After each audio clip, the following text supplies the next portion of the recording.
Un saludo cordial. Bienvenidos a Bolivia Noticias Anonymous.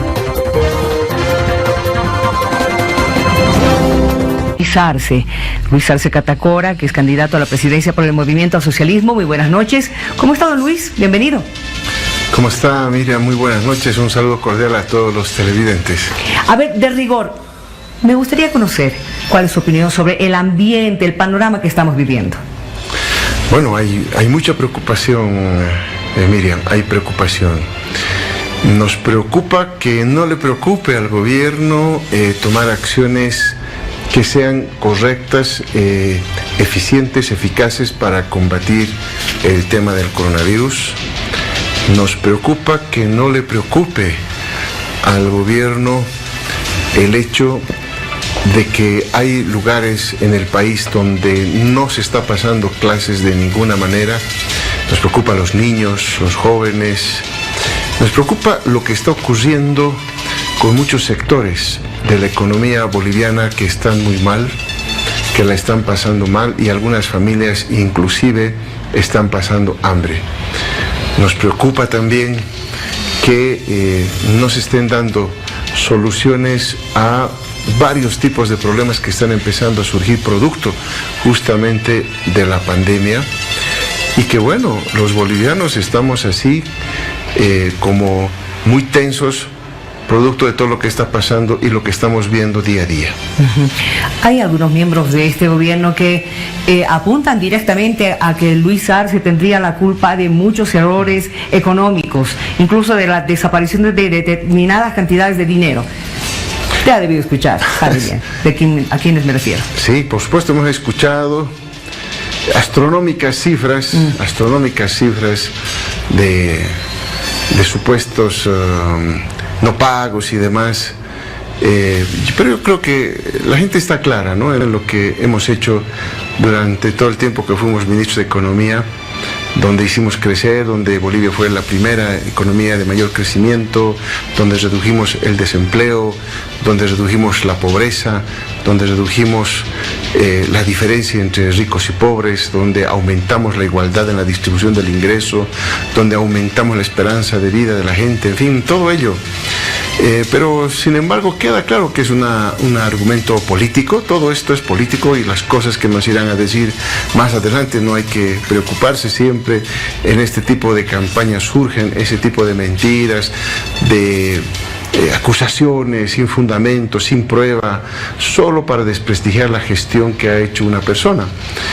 Lo cierto es que yo lo veo como pretextos, excusas para no mostrar resultados, y en realidad todo lo que estamos viviendo en la parte económica ha sido pues el resultado de los desaciertos de política económica y social que se han implementado desde noviembre del año pasado. Miren Y en medio de esto está un panorama muy sombrío que ha lanzado el Banco Mundial, ¿no es cierto?, un decrecimiento en Bolivia del 5,9%. ¿Qué dice usted de esto?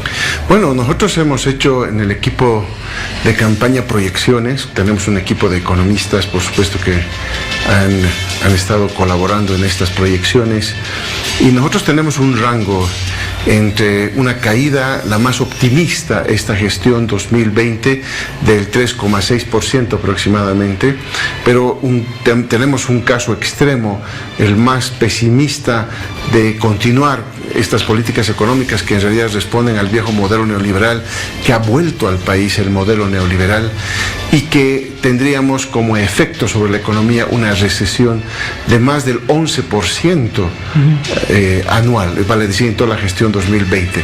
Eso sí es realmente desastroso. Por eso es que nos estamos muy preocupados de las medidas de política económica, y entendemos la forma en que quieren justificar la incapacidad de llevar adelante buenas y acertadas políticas económicas, y lo más fácil siempre es culpar al anterior ministro de Economía y decir que tenía deudas, que tenía eso, y las cosas, Miriam, más adelante que nos irán a sacar nuevamente con calumnias, con mentiras, y eso creo yo que va a ser una constante hasta el día de las elecciones. Una cosa que sí es cierta, y usted lo sabe, don Luis, es que este problema del COVID ha desnudado una gran realidad en nuestro país. Nuestro sistema sanitario siempre ha sido deficiente, y mucho más ahora que se ha visto, ¿no es cierto?, con la falta de equipos, incluso falta hasta de personal, profesionales capacitados, falta ¿qué le digo?, respiradores, camas, hasta los trajes de bioseguridad. Eso es una verdad. Bueno, mire, ningún país en el mundo estaba preparado para esto, ¿verdad? Mire lo que ocurrió en Estados Unidos, en España, en Italia, en fin, en muchos países que supuestamente tenían pues toda la infraestructura, todo el elemento para poder combatir este tipo de pandemias. Pero hay una cosa cierta, Miriam. Cuando se conoce esto, cuando la Organización Mundial de la Salud en enero de este año anuncia, ¿no?, una alerta internacional de salubridad por el tema del coronavirus, ya deberían haberse tomado previsiones, porque nadie sabía el tipo de pandemia y por lo tanto los efectos que tenía, y entonces qué cosas se necesitaba para combatir eso. Estamos hablando de unidades de terapia intensiva, respiradores, todo lo que usted ha mencionado, el equipo de bioseguridad, todo ello, que para eso sirven los 70 días que nos han tenido en cuarentena total, Miriam, para que en todo ese periodo de tiempo el Estado mejore las condiciones, pueda generar unas condiciones mayor para poder atender a la gente que se va a enfermar por el coronavirus y por lo tanto achatar la curva, como se suele decir en este tipo de casos, y de esta manera poder atender y tener la menor cantidad de decesos posibles. Y personas con atención médica. Pero nosotros hemos visto, lamentablemente, nos han encajonado en nuestras casas, no ha habido una política social oportuna, como lo hemos denunciado en su momento nosotros, fue muy tardía la reacción de la política social, y ha habido mucha gente que ha salido a las calles a seguir trabajando porque vive al día a día, y es algo que no comprendió nunca el gobierno, y cuando lo comprendió quiso hacer un bono, ni siquiera pudo pagarlo a tiempo, tuvo que postergar el bono, y cuando tuvo que pagarlo lo hizo mal porque se cayó el sistema. Imagínense ustedes la forma en que tan precaria que estamos haciendo, con mucha improvisación. Entonces, esos elementos de negativos, sumados al hecho, miren, recién en mayo, de acuerdo a los papeles que salió por este tema de los respiradores, se estaban comprando recién en mayo los respiradores. La pregunta es, ¿por qué no se lo hizo en marzo, cuando por lo menos se conoció los 2 primeros casos en Bolivia? O en abril ya, pero ¿por qué en mayo recién? Imagínense ustedes. Y ese tipo de problemas, y con todos los resultados de esa compra que todos conocemos, entonces es claro que no hay una administración correcta de este problema, y lo que está pasando al pueblo boliviano es pues responsabilidad de la mala gestión de enfrentar este coronavirus. Ahora, la presidenta esta mañana ha sido bastante directa cuando ha dicho de que hay muchos oportunistas políticos en este momento, y ha anticipado, o está en todo caso dando a conocer su posición de que las elecciones se deberían postergar por lo menos unos 2 meses por el tema del COVID. ¿Qué opinión tiene de esto? Bueno, la gente en la calle se ha preguntado, me lo ha preguntado, y tiene la respuesta, ¿no? ¿Para qué queremos elecciones? No es para que reemplacemos un gobierno por otro, simplemente. Aquí hay algo más que nos estamos jugando. Queda claro que la administración de la pandemia por el gobierno actual ha sido ineficiente, absolutamente ineficaz, y con riesgos para la población. Ese es el problema. Y otro, no hay capacidad para encarar lo que se viene, lo que ya estamos viviendo en realidad.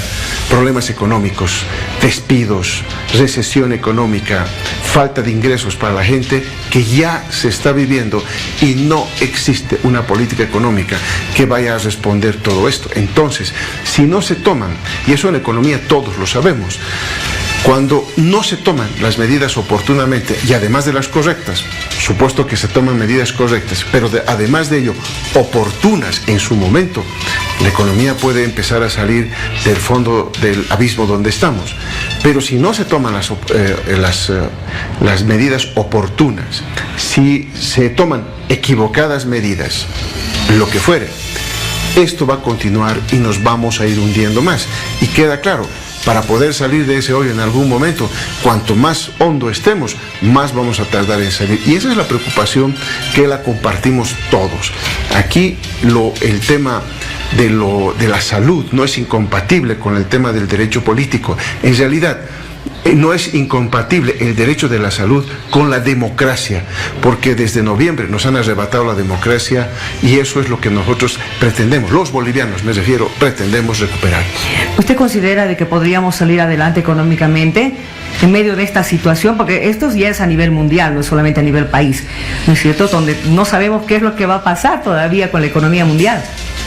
Bueno, hay algunos elementos, nos va a ir mal a todo el mundo, eso está claro. Eso es cierto, sí. Ahí está claro el panorama. Es una realidad. Eso es el panorama internacional está claro y por lo tanto hay que aplicar las medidas correctas al interior de cada país. Yo creo que sí podemos salir pues del problema, por supuesto, lo vamos a hacer, los bolivianos vamos a salir de este problema. El tema es que tenemos que aplicar el modelo económico correcto, que desde nuestro punto de vista, lo venimos diciendo, es el modelo económico, social, comunitario, productivo, que lo aplicamos en Bolivia exitosamente desde el año 2006.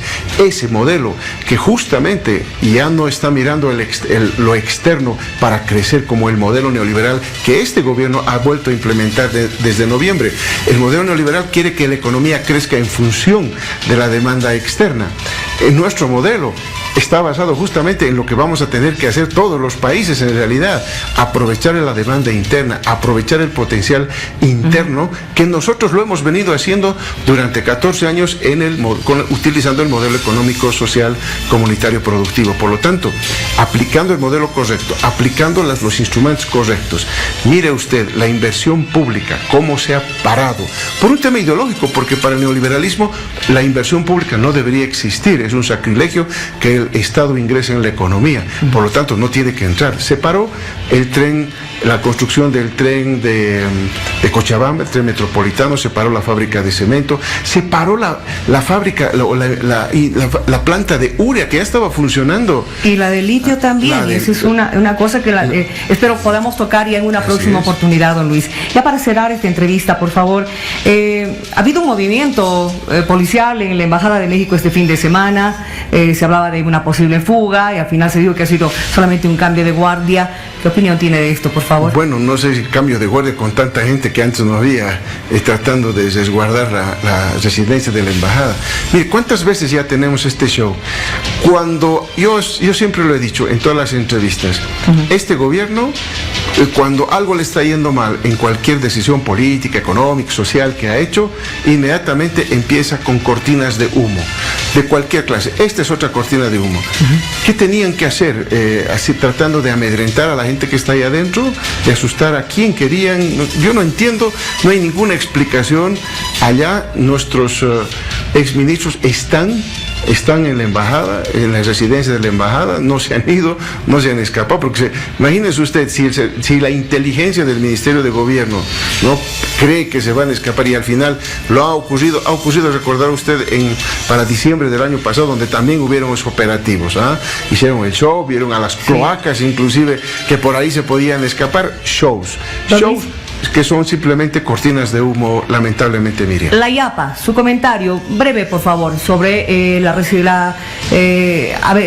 hecho de que Brasil haya rescindido el contrato para la compra de gas. Bueno, yo creo que aquí el país no se ha puesto los pantalones largos, ¿no? Primero, al hacerse reducir el volumen de millares de pies cúbicos de metros cúbicos, de 24 a 14 millones de metros cúbicos, la exportación, y ahora un contrato donde no estamos recibiendo absolutamente nada. Y no se ha hecho nada por parte de las autoridades para poder restablecer, para poder, aunque sea, recibir el take or pay que solíamos tener, ¿no? Gracias. ¿De qué? Muchas gracias por haber conversado con nosotros. Hemos tratado de picotear un poquito de cada tema. Que le vaya muy bien. Buenas noches. Buenas noches, mira. Eso es todo, amigos. Suscríbanse y compartan los videos.